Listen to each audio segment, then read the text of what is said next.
Hello. So this video is going to serve as sort of a permanent record for how to create a remote repository on GitHub, and then also how to hook up Sourcetree to your remote repository so that you can use Sourcetree, which makes using Git in general very, very easy. All right, so the first thing we're going to do is we're going to create a remote repository on GitHub. So hopefully you've all created an account on GitHub, just putting your information in, got a username and password and all that good stuff. So what we're going to do is first go to github.com, all right? And somewhere after you sign in, you should be able to see create a repository. So create a repository. For this class in particular, I want your repository to start with your last name. All right, so last name, and then whatever else you want to do there, try something like math361b, just so that it makes sense. Underscores I don't believe are allowed, but dashes are.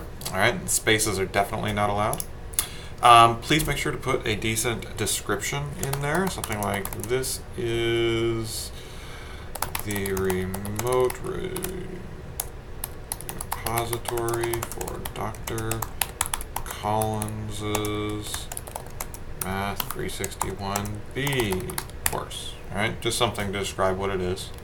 It's got to be public. You got to pay to have private ones, and I want access to it, so it has to be public anyway. And finally, please make sure that you initialize a README. This is going to be important for the very first assignment that you do. All right, that should be everything. Click Create a Repository, and voila. You now have a repository that is out in the cloud in GitHub. All right, so not really that useful because you can't create new files, you can't change your files, you can't really do anything. All that needs to be done locally on your personal machine and then pushed up to the cloud. So what we want to do is we want to use Sourcetree. So we're going to open up Sourcetree. I've got it open right over here. And we're going to create a local repository that is a clone of your remote repository. So first thing to do is, for me on a Mac, I'm going to go to the repository browser. That's this bit right here. Click on my preferences or settings or whatever happens to be called, and click on accounts. All right, so I'm going to remove the account so I can add it back in. You can see all the steps. So I'm going to make a new account.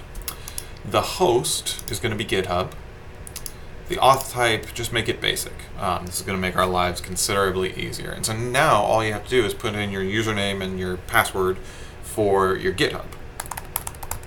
So jcollin2 for me. My password. Change the protocol to HTTPS and save. All right, so now your account is set up in Sourcetree. Next, to take the repository that you have on your cloud and copy it to your personal computer, go to Remote and find that particular repository. In my case, it's Collins Math 361B, and click Clone. All right, everything here should be fine. The only thing you want to change is the destination path. All right, this is actually the folder on your computer that you're going to copy all of this remote repository data into. So put it somewhere where you want it and can find it again. This is not going to create a new folder, so you're going to create your own folder. All right, and hit clone again. And voila, you should have absolutely everything that you need. All right, so now if we take a look at our files, right now it's only showing you the pending files. But if you go into your Explorer, your thing that looks at your files, and you navigate to the folder, you should be able to see a README file. This README shows whatever your description was. This is the remote repository for Dr. Collins Math 361B course. All right, so what we're going to do is I am going to make some changes to this file. All right, so I open it up. It's just a text file. It's nothing special about it. All right, here are some changes that I'm making for my first commit. Yay. Save it. And now when we go to Sourcetree, we see that there have been some changes. The yellow means that this file has been changed. So what I want to do is I want to commit this change. So I first stage it.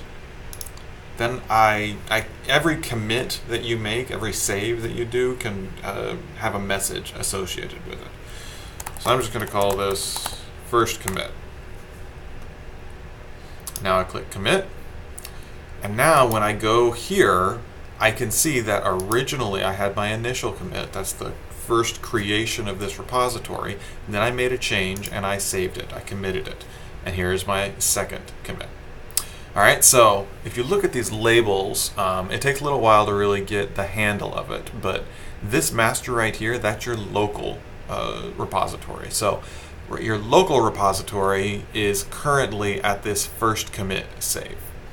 Wherever it says origin, that essentially means the remote repository. That's the cloud living on GitHub.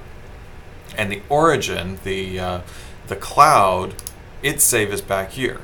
So if you go back to GitHub, let me just refresh this page to prove to you this is true.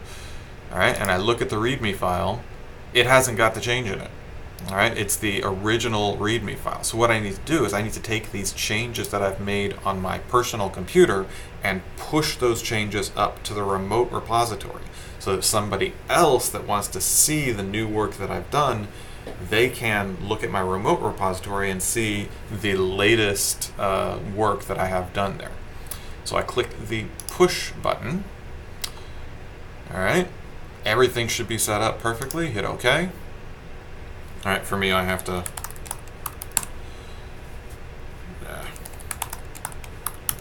use my computer's password. This is not necessarily something you'll have to do. All right, and now we can see that the origin is now set at this first commit where the changes have been made. So if I go back to github.com and I refresh, hey, now I've got these new changes. All right, so that's everything you need to get started with GitHub. Okay, so go ahead and do this. Get your first repository set up, and then we can work through any problems that we have in class.